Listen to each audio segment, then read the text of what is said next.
The Come on now, playground just a no tiny one puff. expected. Easy No does one on it. the human There you colony go, of good Greystone job. expected to see a dragon that morning. And no one expected it to be her. The Dragon Empress descended from the sky without fire, without noise, and without anger. Her massive wings folded slowly as she landed at the edge of a small human playground. Metal swings creaked in the wind. Bright paint peeled from old slides.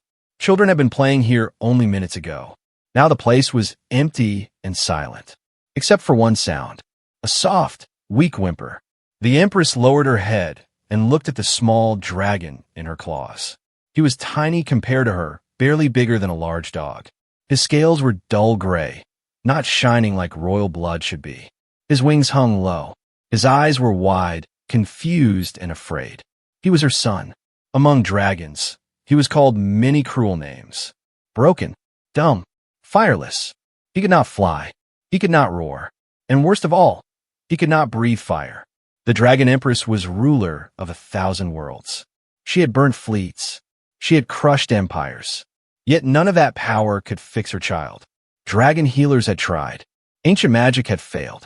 Dragon elders had turned away in shame. So she came here, to a human playground. She gently placed her son on the soft ground near a swing. The baby dragon stumbled, nearly falling, then sat down hard. He blinked and looked around. Bright colors, strange shapes. The wind moved the swings, making quiet sounds. The baby reached out and touched one of the chains. It was cold. He pulled back, surprised, then poked it again. For the first time in days, he did not cry. The Empress watched closely. Her massive body blocked the sun, but her eyes were full of worry, not rage. She had brought her child to the only place left that did not fear weakness, humans. Humans had seen broken machines before, broken bodies, broken lives. Maybe they would not see her son as broken. Across the playground, a man had stopped walking. His name was Elias Cole. He was a mechanic, not a soldier, not a hero. He fixed cargo loaders and power units for a living. He had been on his way to work when a shadow fell over the ground. He looked up and froze. A dragon, a real one, right there. His heart raced. Every warning story he had ever heard screamed in his head. Dragons meant death. Dragons meant fire.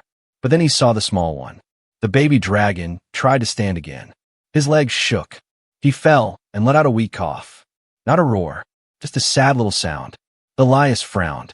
"That's a kid," he whispered. The Empress noticed him. Her head turned slowly. Her eyes locked onto the human. One step closer, and she could erase him from existence. Elias felt the pressure, the fear. His legs wanted to run, but he didn't. Instead, he raised his hands slowly and spoke in a calm voice. "I'm not here to hurt anyone," he said.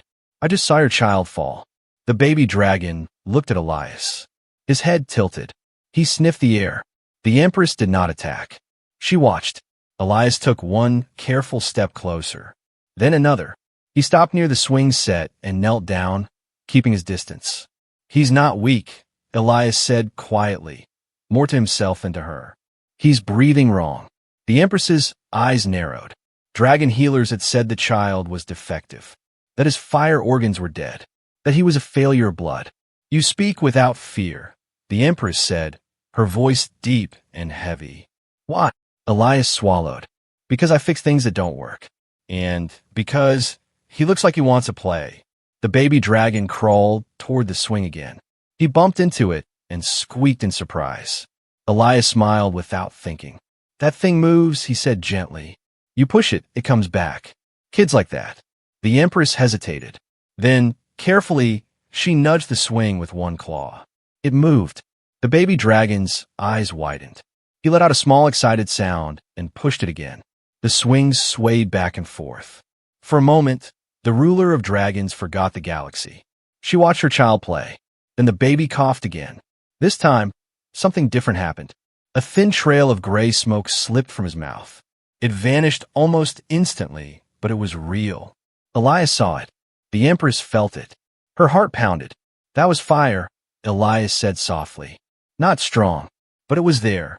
The Empress stepped forward, towering over him. Heat filled the air. "Do not lie to me, human." Elias met her gaze, shaking but honest. I don't lie about machines. And your child is not broken. Something inside him is blocked. Not dead. Silence fell over the playground. The baby dragon laughed. A small, happy sound as the swing moved again. The Empress looked down at her son. Hope, dangerous and bright, sparked in her eyes. Then you will help him, she said. It was not a request. And somewhere deep inside the baby dragon's chest, a tiny flame waited to be born. The human who touched dragon fire. The Dragon Empress did not leave. That alone shocked the galaxy. She stood beside the playground as night fell, her wings folded tight, her tail resting like a wall around her child. The baby dragon slept near the swing, curled into himself, breathing slow and uneven. Each breath sounded like it struggled to find the right path. Elias Cole stayed too. He had every reason to run. Sirens wailed far away. Evacuation lights flashed on nearby towers. People were hiding. Soldiers were gathering. But Elias sat on the cold ground with a small tool bag beside him, staring at the baby dragon's chest as it rose and fell. His breathing pattern is wrong, Elias said quietly. Too shallow. Too fast. Like air is hitting a closed door inside him. The Empress watched him closely. One wrong move, one wrong word, and the human would be ash. You think you understand dragonfire? She asked. Her voice was calm, but it carried power. I don't, Elias replied honestly. But I understand pressure. Flow. Blockage. Fire needs space to move. The Empress said nothing. Above them, unseen by humans, dragon ships hovered in the dark sky. Dragon elders watched through long-range sight. They whispered among themselves. The Empress had gone too far. She had brought shame to royal blood by trusting a human. The baby dragon woke suddenly and coughed again. His body shook. He opened his mouth. Nothing came out. No smoke this time. He whimpered. The Empress stepped forward, fear flashing in her eyes. Elias raised one hand. Please, he said. Let me try something. She hesitated. Dragons did not beg humans for help. Dragons commanded. Dragons destroyed. But this was her child. Speak, she said. Elias opened his tool bag slowly and pulled out a small handheld scanner. Old. Cheap. Used for checking engine airflow in cargo loaders. Dragon technology was ancient and powerful. This device was nothing compared to it. Still, Elias aimed it gently at the baby dragon's chest. The scanner beeped. Elias frowned. Pressure spikes, he muttered. Every time he tries to breathe fire, it hits a wall and bounces back. The Empress felt a cold fear she had never known in battle. Can you fix it? She asked. Elias paused, then shook his head. Not yet, but I think I know how to help him unlock it.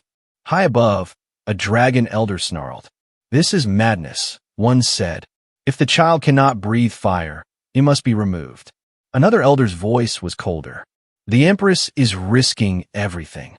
Back on the ground, Elias moved carefully. He did not touch the baby dragon without permission. He showed his hands. Slow. Calm. He needs to learn control first, Elias said. Not force. Fire comes after breath. The Empress looked down at her son. Dragons are born with fire. Humans are born screaming, Elias said softly. Still need to learn how to talk. The baby dragon looked at Elias, eyes wide and curious. He crawled closer and sniffed the tool bag. He sneezed. A spark jumped. Tiny, weak, gone in a blink, but real. The Empress inhaled sharply. Elias smiled, then quickly wiped it away when he realized who stood over him. That wasn't an accident, he said. He reacted to curiosity, not fear. The Empress lowered her massive head until her eyes were level with Elias. If you fail, she said, my people will kill you. If you succeed, they will fear you. Elias nodded. I understand. He didn't. Not fully. The Empress lifted one claw and pressed it gently into the ground. The earth cracked. You will train him, she said, but not as a dragon. Elias looked confused. Then how? As a child, she replied. That night, Elias showed the baby dragon simple things. How to breathe slow, how to focus, how to follow movement instead of forcing power. He used the swing.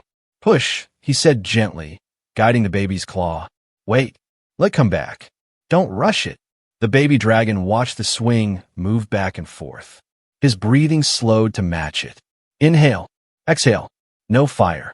But no pain either. From the sky, dragon ships shifted position. The elders were no longer just watching. They were deciding. As the baby dragon rested his head against the swing, Elias noticed something else. The baby's chest glowed faintly. Not hot. Not bright. Alive. Elias swallowed hard. This isn't a weak dragon, he whispered. This is a different one. The Empress heard him, and for the first time since her child was born, she allowed herself to believe that the galaxy might be wrong. But hope is dangerous, and far above, the Dragon Council had already chosen punishment. The playground lights flickered, and the night grew very quiet. The first test that nearly failed. Morning came slowly to the playground, but peace did not. The sky above Greystone darkened as massive shapes moved behind the clouds. Dragon ships, silent, watching, waiting. The Dragon Empress felt them before she saw them. They are growing impatient, she said. Elias stood near the slide, rubbing his tired eyes. He had not slept. Every sound during the night made him think the Dragon Council had already decided to strike. We don't need much time, Elias said. Just one real test. The baby dragon sat between them, chewing on a piece of broken plastic from the playground. He looked happy, calm, like a normal child who did not know his life was being judged by ancient monsters in the sky. That is the problem, the Empress replied quietly. Dragons do not wait. They test. They judge. Then they destroy. Elias swallowed. Then let's give them something to see. He opened his tool bag again, but this time he pulled out more than scanners. Metal tubes. A small airflow regulator. Parts taken from broken cargo engines. Simple human junk. The Empress frowned. You plan to fix my son with scrap? Elias nodded. Sometimes the simplest path is the strongest. High above, dragon elders leaned forward, watching closely. If the human harms the child, burn the city, one elder hissed. If the child fails again, another replied coldly. End it. On the ground, Elias knelt in front of the baby dragon. Okay, little guy, he said softly. This is not going to hurt, but might feel strange. The baby dragon blinked at him. He trusted the human. That alone was dangerous. Elias gently placed the device near the baby's chest. It did not touch his skin. It only guided airflow, helping his breath move evenly. Slow breath, Elias said. Like the swing. The baby inhaled. Nothing happened. He exhaled. Still nothing. The Empress felt her claws dig into the ground. This was the moment. Either hope or final shame. Again, Elias whispered. No force. The baby tried. This time he coughed. Hard. His body shook. The device rattled. Elias pulled his hands back instantly. I'm sorry, he said quickly. I stopped. The baby dragon cried. A sharp, painful sound. The Empress roared. The ground cracked. Trees snapped. Heat rolled across the playground like a wave. Dragon ships in the sky powered weapons. Elias stood frozen, heart pounding. He had failed. He knew it. Then, the baby dragon sneezed. A sudden flash of orange burst from his mouth. Not smoke. Fire. Small. Wild. Uncontrolled. But real fire. The flame hit the ground and vanished, leaving blackened earth behind. Silence followed. The baby stopped crying. He stared at his own claws, confused. Elias's mouth fell open. The Empress froze. In the sky, dragon elders erupted into shocked voices. He breathed fire. It was unstable, but it was fire. The Empress stepped closer to her child. She knelt, lowering her massive head until her forehead touched the ground beside him. You did it, she whispered. Her voice trembled. You really did it. But the moment did not last. The baby dragon suddenly gasped. His chest tightened. His breathing turned fast and uneven. His eyes widened in fear. The fire had hurt him. Elias reacted instantly. He grabbed the device and shut it down completely. No more, he said firmly. He's not ready for force. The Empress looked up sharply. You dare stop now?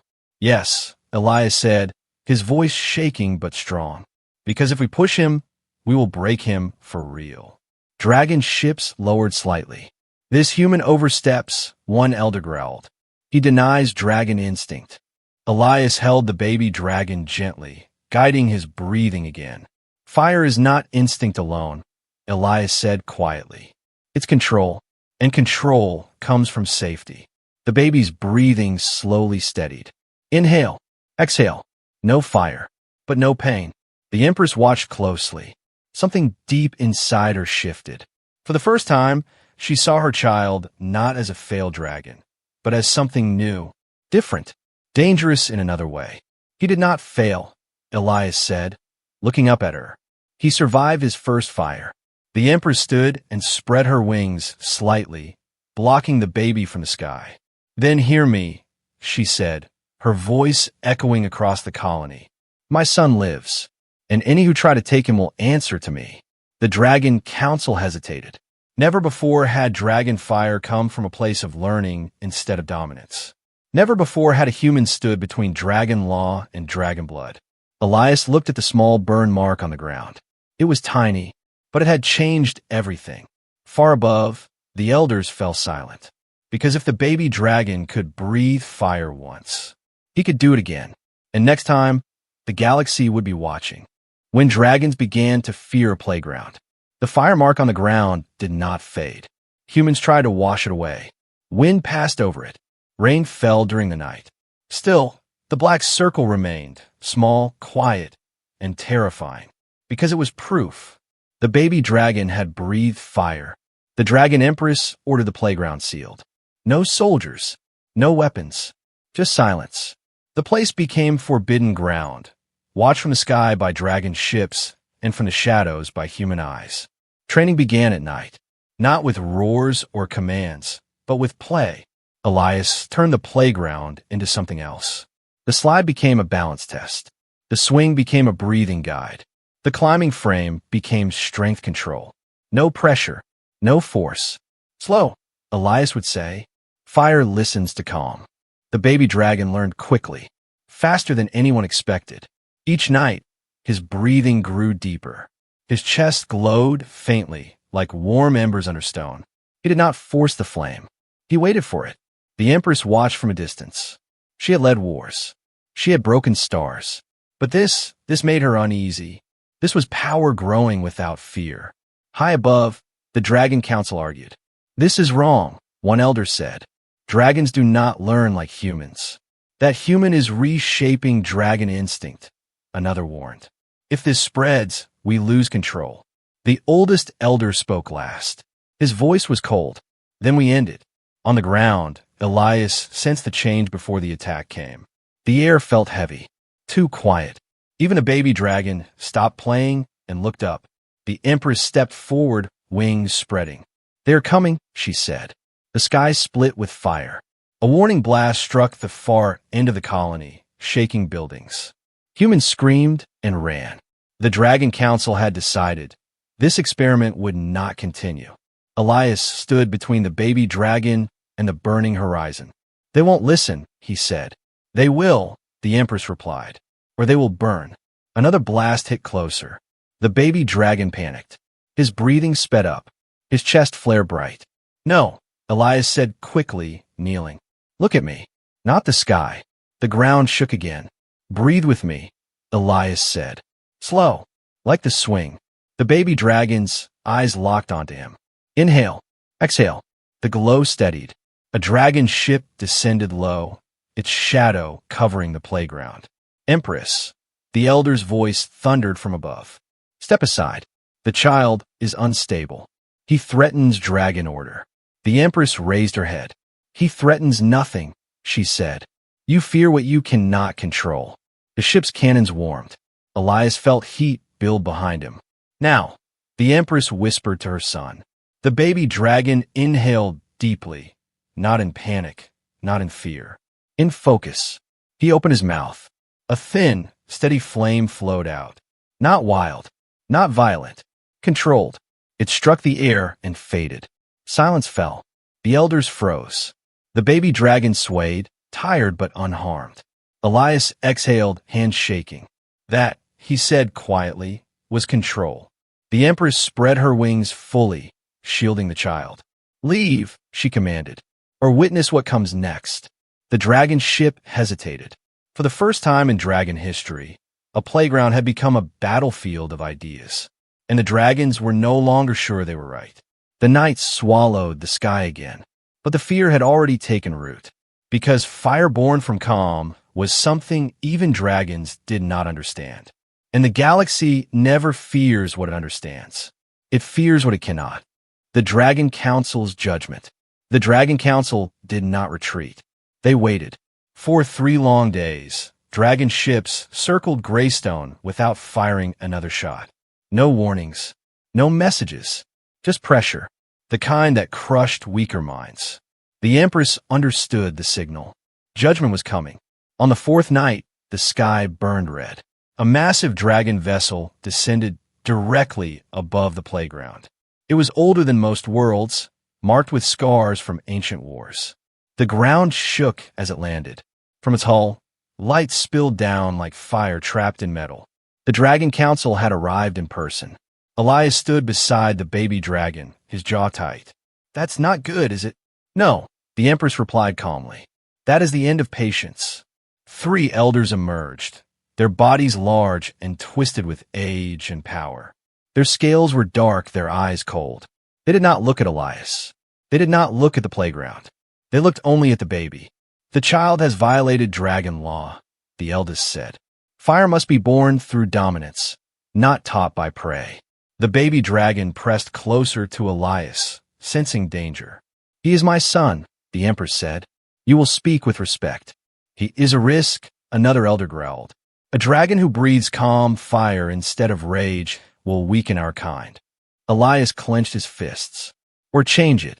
The elders turned slowly toward him. A human had spoken out of turn. "You taught him," the eldest said. "You filled him with human weakness."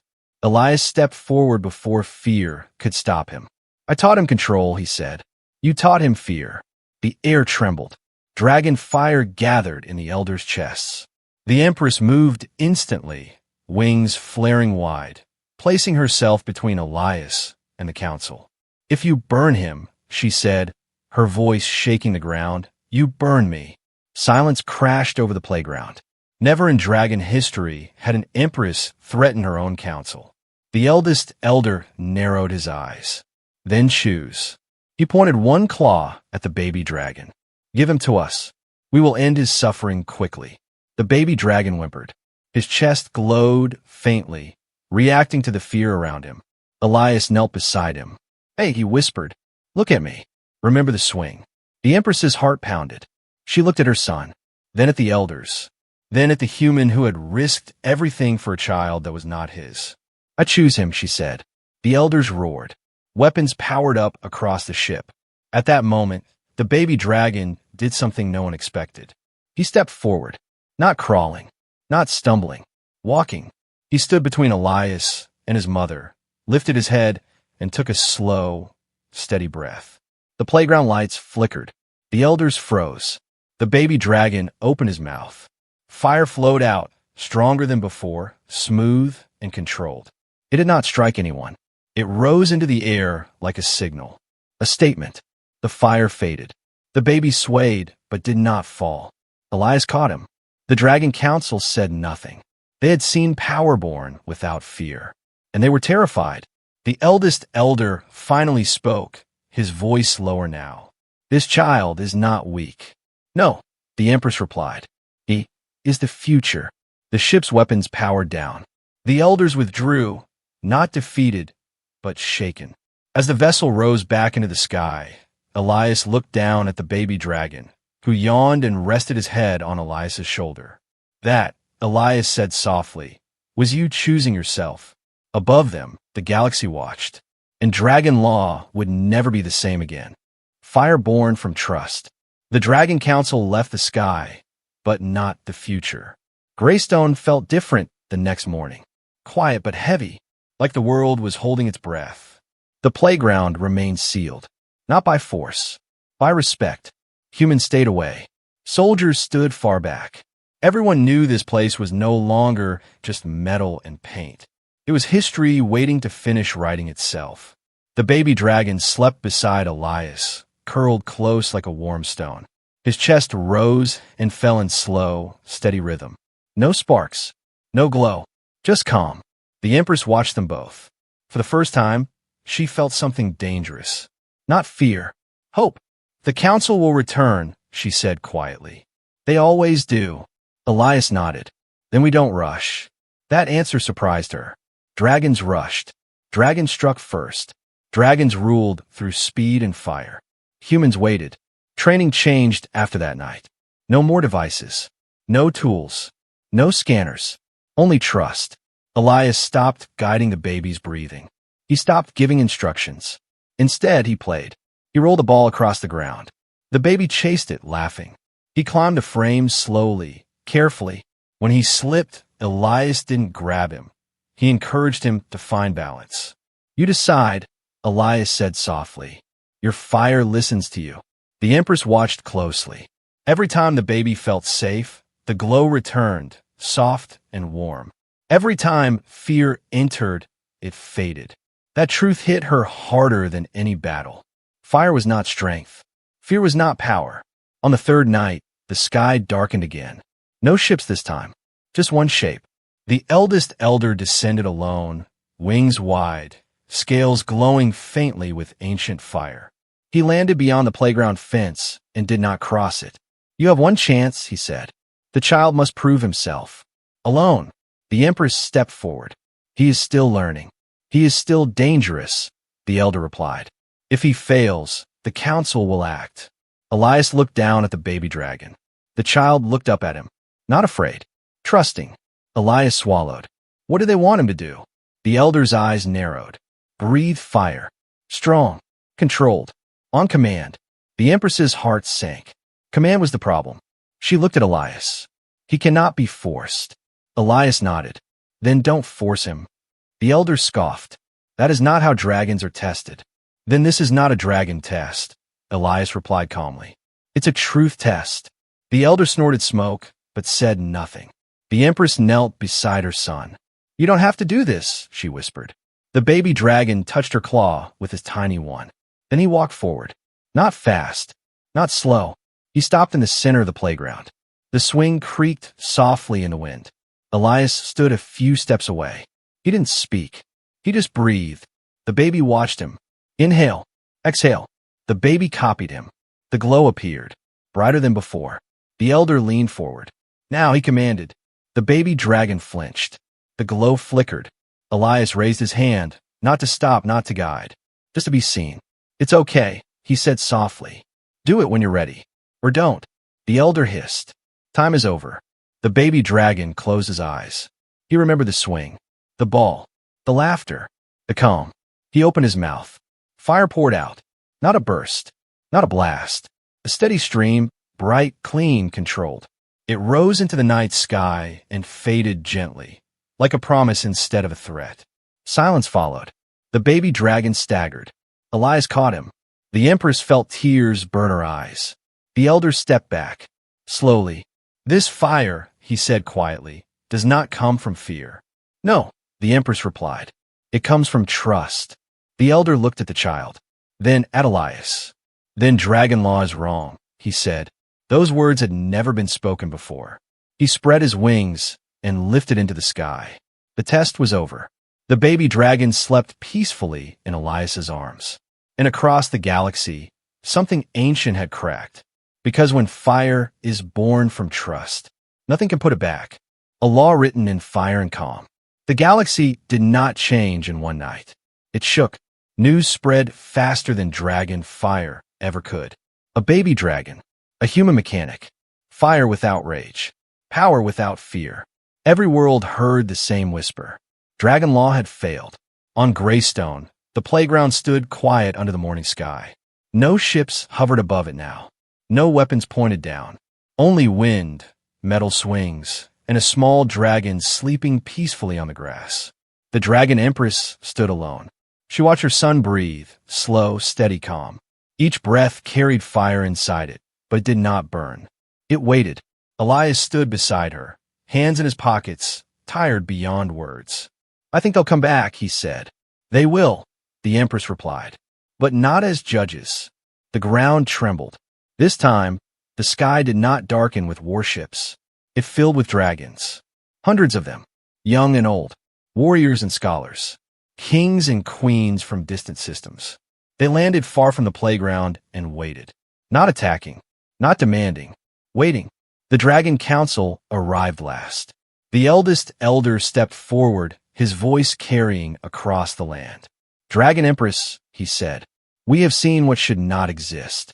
The Empress did not bow. "You have seen what you refused to understand." Murmurs passed through the gathered dragons. The elder continued, slower now. "For generations, we believed fear forged strength, that fire must be forced from the chest through dominance."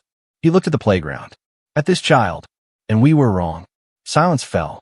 Elias felt his chest tighten. He had faced dragons before, but never a moment like this. The elder raised one claw and struck it into the ground. "I call for the end of the old law." Gasps echoed through the crowd. The Empress's eyes widened. "A new law," the elder said, "born here, witnessed by all." He turned to Elias. "Human," he said, "step forward." Every instinct in Elias screamed not to move. He moved anyway. "I am not a ruler," Elias said carefully. "I'm not even important." The elder's eyes softened. "You are the most dangerous thing we have ever met." Elias blinked. "That's not comforting." A low rumble of laughter spread among the dragons. "For you showed us this," the elder continued. "Power does not come from fear. It comes from understanding." The baby dragon stirred. He stood up slowly, wobbling, then steadying himself. He walked forward, stopping between Elias and his mother. All eyes followed him. The Empress held her breath. The baby dragon looked up at the gathered dragons. Hundreds of burning eyes stared back. He felt no fear. He felt calm. He inhaled. The air grew warm, but not sharp. He exhaled. Fire flowed out, wide and bright, arcing into the sky like a sunrise. It did not strike anyone. It did not threaten. It declared. The fire faded. The baby dragon stood tall. The dragons knelt. Every single one. The Empress closed her eyes as tears finally fell. The elder lowered his head. "From this moment," he said, "dragons will no longer be judged by fear alone. Humans will no longer be seen as weak." He looked at Elias. "You are builders of what others break." Elias let out a shaky breath. "So, no one's getting burned today?" The elder's mouth curved slightly. "Not today." Laughter rippled again. The Empress stepped forward and placed her claw gently behind her son. "My child will not rule through terror," she said. "He will rule through balance." She looked at Elias. "And humans will walk beside dragons, not beneath them." The galaxy listened. Across distant worlds, dragon schools changed. Training grounds became places of learning, not pain. Young dragons learned to breathe before they learned to burn. And on Greystone, the playground remained. Open again. Children returned. Human children. Dragon children. The swing creaked. The slide shined in the sun. Elias sat on a bench, watching a small dragon laugh as he pushed himself higher and higher. The Empress stood nearby. No crown, no fire, just a mother watching her child play. Elias smiled to himself. "Funny," he said softly. "All this started with a swing." The Empress nodded. "The strongest fire," she said, "often begins in the smallest place." Above them, the galaxy moved forward, not ruled by fear, but guided by trust. And that was the most powerful fire of all.